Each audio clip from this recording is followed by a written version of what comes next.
Hello. हाँ sir, नमस्कार। मैं खिलान भट्ट, पुत्र श्री स्वर्गीय शिवदत्त भट्ट, ग्राम नाखुड़ा खरेही। सर, ये जो नरेंद्र उत्तराखंडी द्वारा जो आरोप लगाए जा रहे हैं, ये गलत आरोप हैं। मेरे पिताजी कई दिनों से बीमार थे, जिनकी एक किडनी तो 8 साल 10 साल पहले निकल गई थी सुशीला तिवारी हॉस्पिटल में। उसके साथ ही उनको लकवा भी पड़ गया था, और जो दूसरी किडनी थी वो भी उनकी ख़राब हो चुकी थी। हमने कई जगह हॉस्पिटल में दिखाया, पीलीभीत दिखाया, सुशीला तिवारी में दिखाया, इधर चंपावत में दिखाया, जीवनदीप में जो भी है वो, और सरकारी हॉस्पिटल में इधर लोहाघाट में भी दिखाया था। लेकिन वो अपने बीमारी से जूझ रहे थे, इसी वजह से उनकी मृत्यु हुई। ये गलत आरोप है, ये गलत बात है किसी की। आज 3 साल हो गए पिताजी की मृत्यु हुए। हम लोगों को हमारे पिताजी की आत्मा को दुखी करने का काम है, ये स्वामी जी को परेशान करने के लिए पता नहीं क्यों ये लोग इस तरह की बातें बना रहे हैं। फिर दूसरी बात उनने ये कही थी कि कृष्णानंद जी की मृत्यु के बारे में, उन्हें हार्ट अटैक हुआ था। वो अपने आश्रम में अकेले रह रहे थे उस समय, यहाँ कोई नहीं था आश्रम में।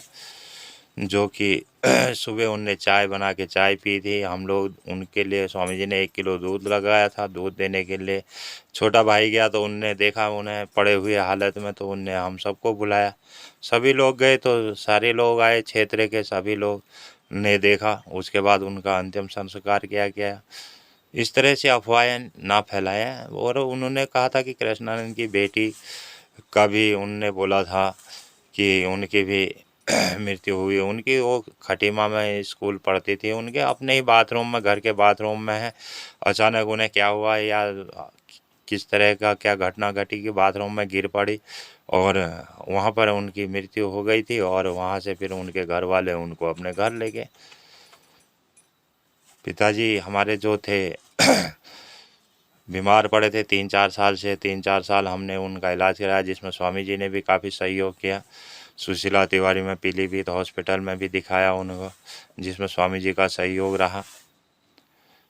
अब इन लोगों ने पता नहीं किस प्रकार से ये बातें बनाई हैं बिना किसी उसके। मैं महोदय से प्रार्थना करता हूँ कि इन बातों को निराधार समझते हुए इसे बातों को निरस्त कर दिया जाए। ये हमारे पिताजी की मृत आत्मा को दुखी करेंगे, हमारे माता जी की आत्मा को दुखी कर रहे हैं, हमारे परिवार को दुखी कर रहे हैं। और हमारे महाराज जी जो हैं वो हमारे उनके पारिवारिक संबंध हैं, उनसे हमारा इस तरह का कोई किसी तरह का क्लेश या किसी तरह का कोई वो नहीं है। महोदय से मैं निवेदन करता हूँ कि ये निराधार है। धन्यवाद। रीना भट्ट शिवदत्त उन्होंने लकु पड़ो छो बीमार छो कई ठोर देखा यान किडनी खराब है।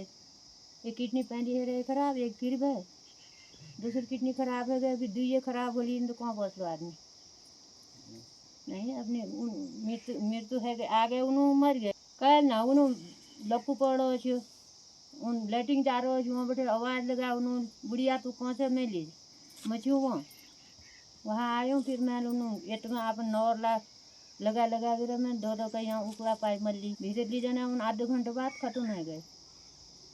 कहते हैं कुमला पैर चिट कर मार रही हूँ अपन मृत्यु जा रही हूँ बीमारी कारण गया भाई खाली आरोप लोग उन घिन ना कही ला मर जाऊँ भी एक का चोट लगन कहेगा हन मर रू तो मृत्यु कर वीड मार सकूँ मैं वो तो अपन कावल जा रही हूँ बीमार लग रहे नहीं जान कि हम पर आरोप लग रहे हैं। ये आप लोगों के जरिए पता लगी सोशल मीडिया और वो फेसबुक और उसके जरिए कि हम पर कोई व्यक्ति है जो इस तरह के आरोप लगा रहा है।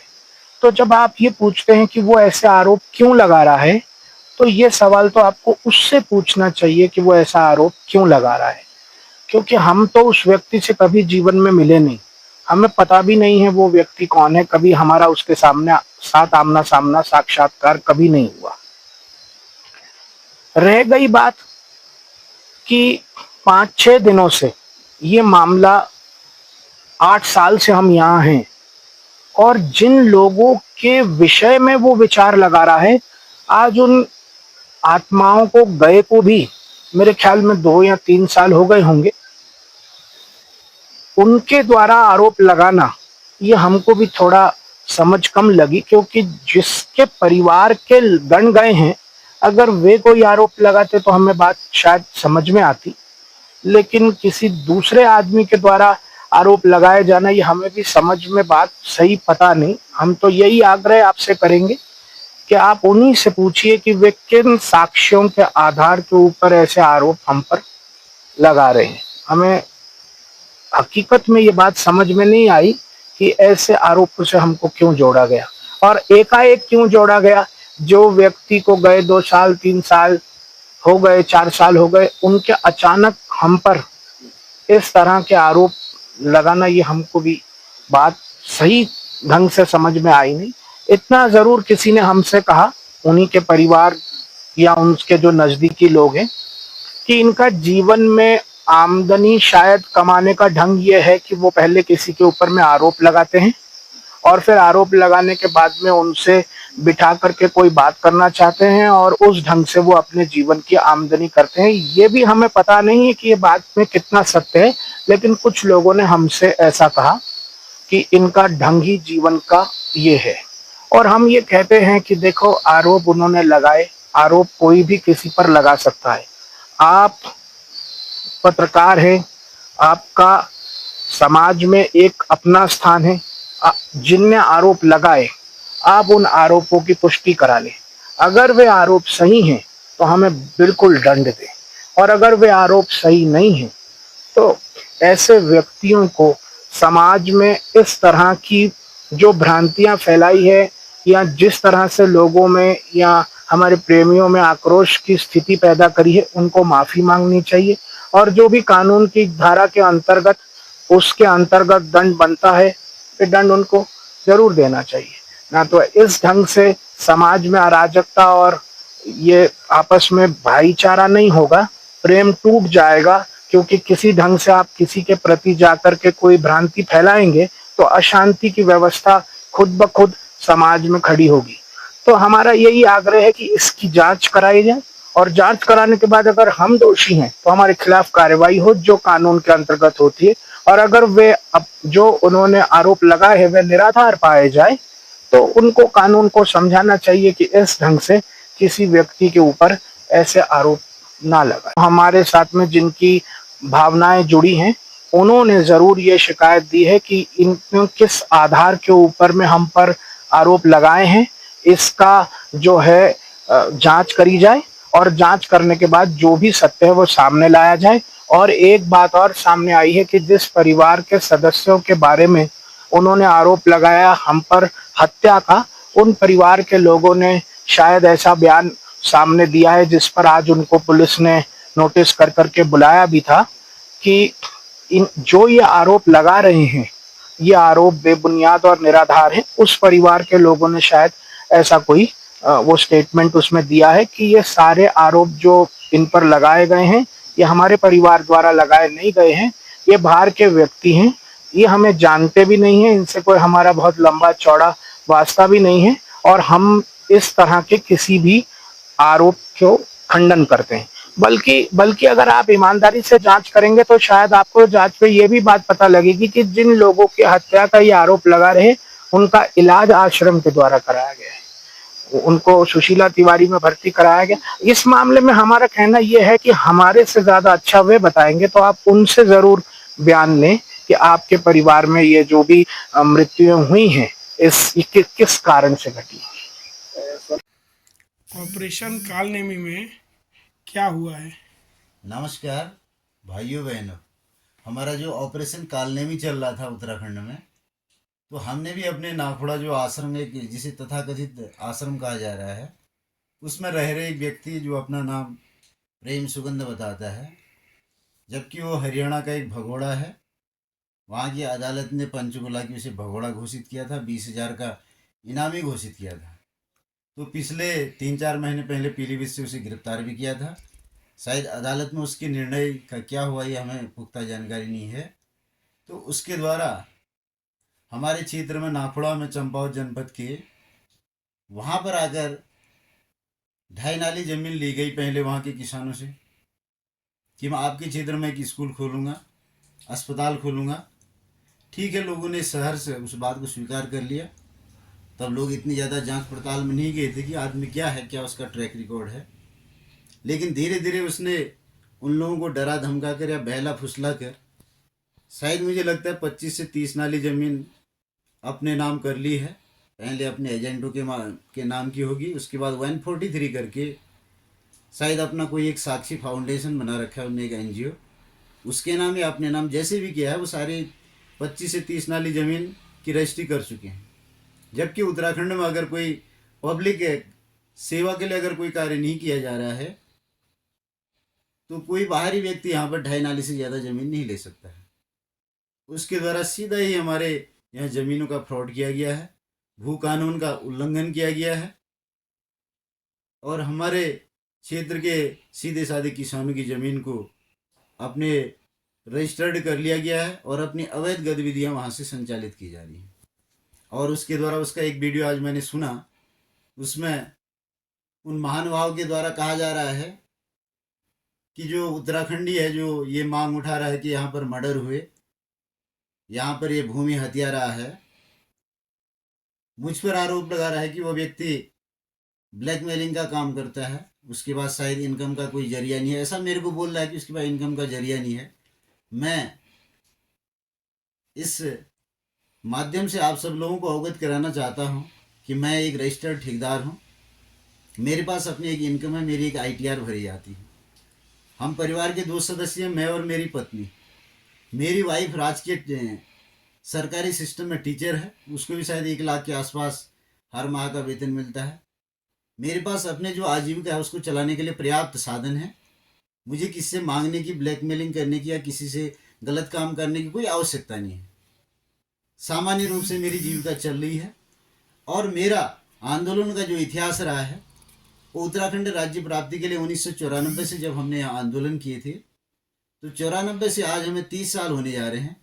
30 साल में मैंने उत्तराखंड के गढ़वाल, कुमाऊं तमाम जगह दर्जनों के सैकड़ों जन आंदोलन किए हैं और उन जन आंदोलन के माध्यम से तमाम समस्याओं का मैंने निराकरण किया है। बिजली, पानी, सड़क, अन्य जो भी किसानों की समस्या हैं, जिस टाइप की भी समस्या को लेके हम लोग कहीं पर बैठे, उन समस्याओं का हमने समाधान किया है। उनके एक तथाकथित किसी एजेंट के द्वारा ये कहा गया है कि सूखीडांग में भी इसने आंदोलन किया, लोगों से पैसा लिया या उन लोगों का पैसा नहीं दिया। मैं उनको ये अवगत करा देना चाह रहा हूँ कि सूखीडांग में मैं आंदोलन में 37 दिन जेल रहा हूँ और उस जेल जाने के आंदोलन के परिणाम स्वरूप जो डांडा मीनार रीठा रोड बनी है, जिसको SDM रोड कहते हैं, 17 किलोमीटर उस समय बनी थी। उसके बाद में वो 35 किलोमीटर बनी। तो डांडा मीनार रोड लोगों को मिली है। और भी हमारे 5 सूत्रीय मांगे थे। उस 5 सूत्रीय मांगों में कुछ क्षेत्रीय विद्यालयों का, किसी का हाई स्कूल का इंटर या जूनियर का हाई स्कूल करने के ऐसे चल थी और तलिया बांध के थे मामले, उनका भी उच्चीकरण हो गया। पोत पूर्णागिरी मोटर मार्ग का मामला था, वो भी हो गया। तो सारे क्षेत्र की मांगे हुई जिस सूखीडांग आंदोलन की बातें कह रहे हैं, इनका एजेंट जो कह रहा है, एक तहरीर दे रहा है कि इसने ऐसा किया है। मैं इस वीडियो के माध्यम से कहना चाह रहा हूँ कि अगर मेरे ऊपर कहीं किसी की कोई लेनदारी है तो सामने लाए और दिखाए, नहीं तो उनकी सारी बातें झूठी हैं। मेरे पास एक अपना रिकॉर्ड है, उसमें के अखबार की कटिंगें हैं, तमाम अधिकारियों को, तमाम प्रकार के शासन प्रशासन को दिए हुए ज्ञापन हैं और उन आंदोलन के परिणाम स्वरूप ही तमाम क्षेत्रों में तमाम कार्य हुए। इसके द्वारा ये आरोप लगाए जा रहे थे। अभी एक वीडियो को मैं सुन रहा था किसी चैनल के माध्यम से कि ये इस ब्लैकमेलिंग का काम करता है। मैं इसको ये आगाह कर देना चाह रहा हूँ कि मैं उत्तराखंड का एक सजग प्रहरी हूँ। मुझे डराने धमकाने का कोई प्रयास नहीं किया जाए। मैं एक यहाँ का ऐसा योद्धा हूँ, इस राज्य में जो ऐसा कोई भूमाफिया घुसा है उसे मैं मिट्टी में मिला के रखूँगा और उसे क्षेत्र से भगा के रखूँगा और उसके कुकृत्यों को लोगों के सामने ला के रखूँगा। तो मैं सभी लोगों से ये निवेदन करता हूँ कि हमारे पर्वतीय क्षेत्र को जिस प्रकार से ये लोग बर्बाद कर रहे हैं, इनको साथ देने वाले लोग हैं, उनको आप पहचानिए। उन जयचंदू को पहचानिए जो समाज को बर्बाद करने के लिए इन चोरों के साथ लगे हैं, इन गुंडे मवालियों के साथ लगे हैं। और मुझे इनके तमाम एजेंटों के माध्यम से धमकियां भी मिल रही हैं। मैं क्षेत्र के लोगों को ये कहना चाह रहा हूँ कि शायद इनकी धमकियों से मैं डरने वाला नहीं हूँ, और मेरे साथ अगर कोई घटना होती है तो उसके लिए इसके कुछ एजेंट जिनने तहरीर दी है, और ये जो व्यक्ति है प्रेम सुगंध नाम का, कहीं पर भी कोई घटना होती है तो उसके सीधे जिम्मेदार ये लोग रहेंगे। मैं सारे उत्तराखंड वासियों को कहना चाह रहा हूँ कि इस प्रकार के जहाँ जहाँ पूरे प्रदेश में ये भूमाफिया घुसे हैं, इनको हम लोग एक दिन पूरा खदेड़ेंगे। और पूरी जनता से मैं ये निवेदन करना चाह रहा हूँ कि आप लोग एकता का परिचय दीजिए और हमारे साथ आइए और हमें सहयोग दीजिए। आप अगर मुझे समर्थन देंगे तो मैं इन माफियाओं को मिट्टी में मिला के रहूँगा। जय उत्तराखंड, जय भारत। और ये खरई ग्राम पंचायत की वोटर लिस्ट है। इस वोटर लिस्ट में इसके 5 लोगों के नाम हैं, जबकि हरियाणा का भगोड़ा है। इसको मैं अभी नाम सहित बता देता हूँ। एक इनका नाम है तपेंद्र सिंह रावत, एक दूसरा नाम है इनका वोटर मकान संख्या 166 है, दूसरा इनका मोहन लाल है, कोई सोहन लाल, तीसरा इनका स्वामी प्रेम सुगंध नाम लिखा हुआ है। ये चौथा जो मतदाता सूची में ये नाम है इनका अमन लाल सोनी ऐसा लिखा हुआ दिख रहा है। और एक जो 5वां नाम है प्रदीप मलिक। ये 5 लोगों के नाम मतदाता सूची में है। ये मतदाता सूची ऑथेंटिक है और ये हमने कार्यालय जिला निर्वाचन अधिकारी से मांग करके लिया है ये सूची पूरी, और इस सूची में उनकी मुहर लगी हुई है ये नीचे। तो ये मैंने पूरी ऑथेंटिक सूची वहाँ से मांगी है। ये लेटर है, इस लेटर के माध्यम से वहाँ से हमें सूची मिली है। और इस सूची के जो ये नाम हैं ये हैं, ये मतदाता 928, और ये 4 नाम ये हैं, एक नाम पीछे है। ये प्रेम सुगंध नाम इधर पर है। ये देखिए नीचे ये जिला निर्वाचन अधिकारी की मुहर है। तो इन लोगों ने यहाँ पर अपना ऐसा अधिकार, जो अपना डुप्लीकेट इनने पहचान पत्र बनाया है। शायद इससे पहले अपने जो हरियाणा राज्य अनेक किन राज्यों के लोग हैं, इनने वहाँ पर भी इनका आधार भी होगा, पहचान पत्र हो गया। इनने नया पहचान पत्र यहाँ पर बनाया है। यहाँ की मतदाता सूची में भी नाम लिखा है, शायद दूसरी जगह की मतदाता सूची में भी इनका नाम होगा। इनके पास 2-2 तो पहचान पत्र हैं, और यहाँ पर डुप्लीकेट इनके पास आधार कार्ड बने हैं। इस प्रकार से यहाँ छुप कर ये सारा कार्य कर रहे हैं। इनसे हमें पूरी आशंका है कि इनका जो टीम नेटवर्क है या इनका जो साक्षी फाउंडेशन बना रखा है, ये सारे इनके जो है डुप्लीकेट हमारे क्षेत्र को डुबाने के लिए कुछ न कुछ ऐसा कोई षड्यंत्र करने वाले हैं। आप सब लोग इस षड्यंत्र से सावधान हो जाइए। और इनके द्वारा बार बार अपनी बातों के माध्यम से कहा जा रहा है कि उनके परिवार जिनका यहाँ पर मर्डर हुआ है, हम प्रशासन से कहना चाह रहे हैं, हमें तो नोटिस दे दिया जा रहा है, लेकिन इन पर कार्रवाई क्यों नहीं की जा रही है? आखिर किसकी डर पर नहीं कर रहे हैं? या उत्तराखंड सरकार या यहाँ के क्षेत्र के मुख्यमंत्री का कोई प्रश्न इनको प्राप्त है, या यहाँ के जिलाधिकारी का प्रश्न इनको प्राप्त है, या पुलिस प्रशासन का है, न जाने क्या है। उनके ऊपर तो अभी तक कोई कार्रवाई नहीं की गई है। लेकिन जो एक उत्तराखंड का पहाड़ का सजग प्रहरी है, उसको 2-2 नोटिस दे दिए गए। मेरे घर में भी रात के 10-10 बजे पुलिस आ रही है, दिन में भी पुलिस आ रही है। 3-3 थानों की पुलिस मेरे पीछे पड़ी है। आखिर मैंने अपने क्षेत्र की समस्या को उठा दिया तो मैं कोई अपराधी हो गया क्या? ये मेरे विचारों के अभिव्यक्ति का अधिकार, जो हमारे मूल अधिकार, मौलिक अधिकारों में आते हैं, उनमें से एक अधिकार है। मैं कोई भी अपने क्षेत्र का एक सजग व्यक्ति होने के नाते जो भी हमारे क्षेत्र में ऐसी ज्वलंत समस्याएं होंगी या इस प्रकार की कोई समस्याएं होंगी, उनकी न्याय की गुहार में लगाऊंगा और लगाते रहूंगा। आप चाहे कितना प्रयास कर लो मुझे डराने का, मैं डरने वालों में से नहीं हूँ। मैं नरेंद्र उत्तराखंडी हूँ, जिसने 30 साल का मेरा एक ट्रैक रिकॉर्ड रहा है उत्तराखंड में। 1994 से 2025 तक का मैंने जनता के लिए सैकड़ों और दर्जनों जन आंदोलन किए, और 9 बार तो मेरी जन आंदोलनों की जेल यात्राएं रही हैं। तो आप मुझे क्या डराओगे? जो दर्जनों बार जेल जा चुका है, कितने आंदोलन कर चुका है। मुझे डरने की आवश्यकता नहीं है, आप लोगों को सुधरने की आवश्यकता है। मैं आप लोगों को अभी भी चैलेंज कर रहा हूँ। अगर आप जैसे भूमाफियाओं के द्वारा हम जैसे उत्तराखंड के लोगों को, यहाँ की सीधी सादी जनता को डराया धमकाया गया, तो हम आपको मिट्टी में मिला देंगे। मैं यहाँ की जनता को आह्वान करता हूँ कि आप मुझे समर्थन दीजिए और मैं इन माफियाओं को मिट्टी में मिला दूंगा। जय उत्तराखंड, जय भारत।